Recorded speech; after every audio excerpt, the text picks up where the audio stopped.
J'aimerais pas. beaucoup que tu me fasses en quelques mots vers quoi ça va de respirer comme ça. Alors, la première chose par expérience auquel j'ai vu que ça me conduisait, c'est à déverrouiller des verrous que j'ai observé que j'avais déjà même dans mon ventre, la façon dont bouge mon ventre, comme si il avait été mis en quelque sorte dans un carcan et qu'il fallait un peu secouer les tapis pour que ce carcan retrouve de son élasticité. Donc après, si on pense un peu anatomie, c'est pas simplement mon ventre, c'est également mon diaphragme, cette espèce de grosse méduse qui est là et qui monte et qui descend et qui active par extension l'amplitude de mes poumons. J'ai constaté que toute finalement cette zone et même d'être dans un carcan au niveau des poumons et de ma cage thoracique et de mes côtes. J'ai constaté tout ça quand j'ai commencé à faire ces exercices. Ça m'a paru bloqué. Après quelques morning routines comme ça, et ben, j'ai constaté que j'avais très très vite retrouvé une élasticité, une souplesse là-dedans que j'avais pas et qui donc au départ me bloquait même dans l'exercice. Ça c'est première chose de l'expérience. La deuxième chose que j'ai observée, c'est il se passe quelque chose de très puissant pendant les moments de rétention, poumon plein et poumon vide. C'est à ce moment-là que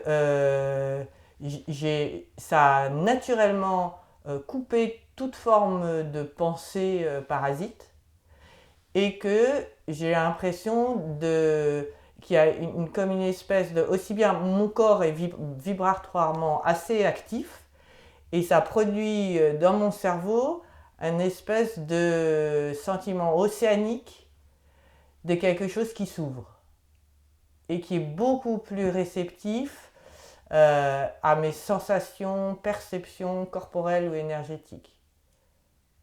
Et qui me vient ensuite des intuitions, des cognitions, euh, comme des fulgurances qui descendent.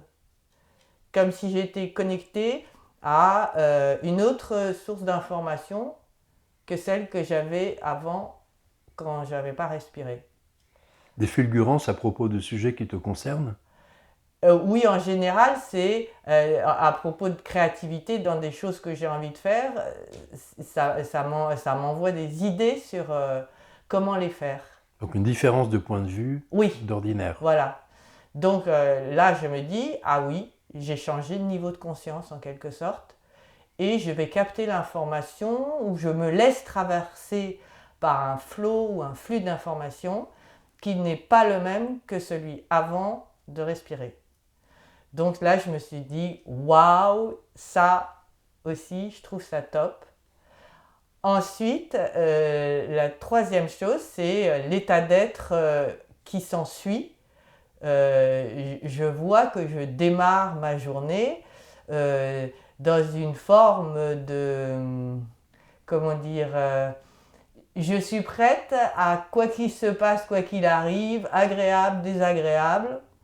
Je sens que j'ai une espèce de rayonnement qui fait que ça va tenir les trucs à la périphérie et que moi je vais pouvoir rester dans mon axe et aller tranquillement, sereinement, en prenant en compte ce qui se passe à la périphérie, mais sans over-réagir, juste ah, il y a ça qui arrive, et comme moi je suis là, je vois comment je vais le traiter de façon plus efficace, serein et tranquille, en fait. Donc ça, je l'ai vraiment, vraiment perçu comme effet direct. Et d'une façon globale, l'aventure de respirer en conscience, on dit, Oui. faut-il dire comme ça, cette aventure-là, où elle m'amène, où elle m'amènerait. elle m'amènerait, selon moi, à mieux me connecter à mon corps physique, ses ressentis, les énergies, et étant mieux connecté à cette forme d'intelligence de vie, d'énergie de vie qui traverse ce corps qui m'a été prêté comme enveloppe sur Terre, à être plus facilement, naturellement, sans effort, sans y penser, en adéquation avec les grandes règles de la vie sur Terre et les grandes règles du cosmos. Il n'y a rien à calculer en fait. Si je suis dans un état de flow où je me laisse traverser et je me connecte plus à cette énergie de vie, il n'y a rien d'autre ensuite qu'à se laisser traverser. Il n'y a plus à penser, anticiper autant que ce qu'on croit avec son cerveau. Ça, c'est. Et je me suis observé très à l'aise aussi dans ce que j'appelle l'émergence. Émergent à ce moment-là des choses auxquelles j'aurais pu même pas penser et que je vais être à l'aise pour les expérimenter. Et ça m'amène, si je vais un point plus loin, à l'idée que j'avais évoquée dans une autre vidéo de rewilding, réensauvagement en quelque sorte. Ce réensauvagement, ce n'est pas devenir une bête sauvage, c'est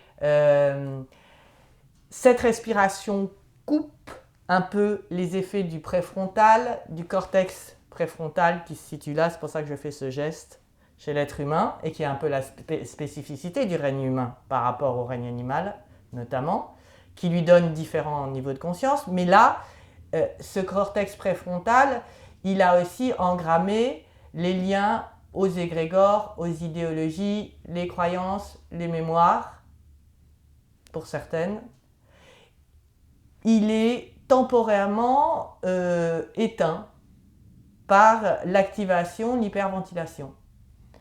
À ce moment-là, ça va laisser plus de place au cerveau limbique, celui des émotions, et au cerveau reptilien. Et donc, c'est parce que, par exemple, ce cerveau reptilien redevient plus facilement à l'œuvre, lui sait très bien comment on doit respirer idéalement et comment même nous remettre dans notre respiration de bébé. Si on regarde un bébé à la naissance, il sait très bien respirer, il bouge extrêmement fort son ventre. C'est pour ça que là, dans l'exercice, on cherche à réinstaller ça. Notre cerveau reptilien, il a des millions d'années de respiration sans contrainte, en vivant dans la nature et pour optimiser quand il fallait échapper aux bêtes sauvages ou des choses comme ça. Donc du coup, si on lui laisse plus de place, il va se redéployer dans cette respiration aussi et activer notre corps physique selon cet encodage-là. Et cerveau limbique, lui, comme le préfrontal est moins là, ça va laisser réémerger des choses de mon subconscient. Et c'est là qu'ensuite on peut s'en servir selon les intentions différemment. Ça laisse réémerger dans mon subconscient des mémoires engrammées. Alors si on est dans un travail thérapeutique, ça va laisser réémerger des traumas qui remontent à la surface, qui sont vus et qui perdent donc de leur force puisqu'ils sont vus.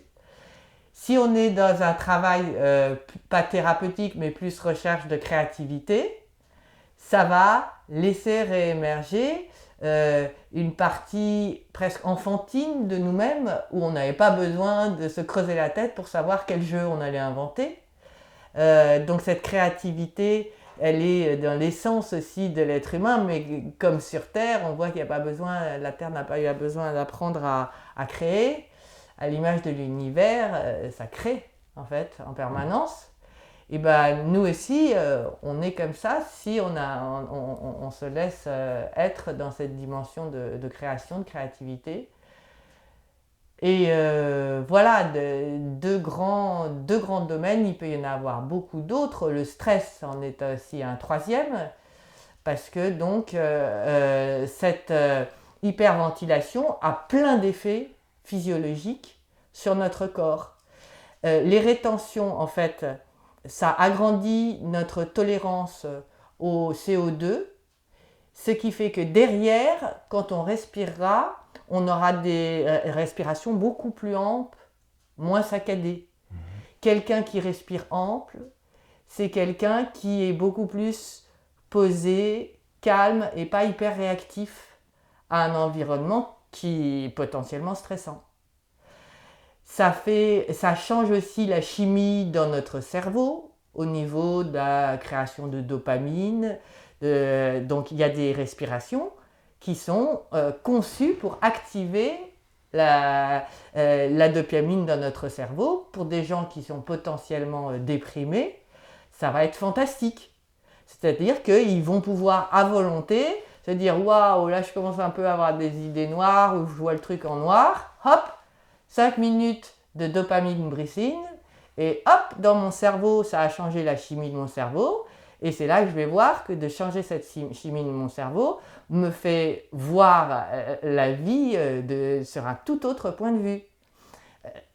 Et au lieu de me servir d'antidépresseur ou d'un café, par exemple, pour me redonner la pêche, je peux aussi me servir de la respiration pour me redonner la pêche. Et c'est à l'infini l'utilisation que je peux en avoir pour remplacer cette activité, tout ce qu'on nous a fait croire qu'il fallait prendre ou faire dans notre société pour se sentir mieux. Il y a rien de tout ça en fait. Il y a juste à respirer et respirer règle à peu près tout ce qu'on peut rencontrer comme difficulté sur notre chemin.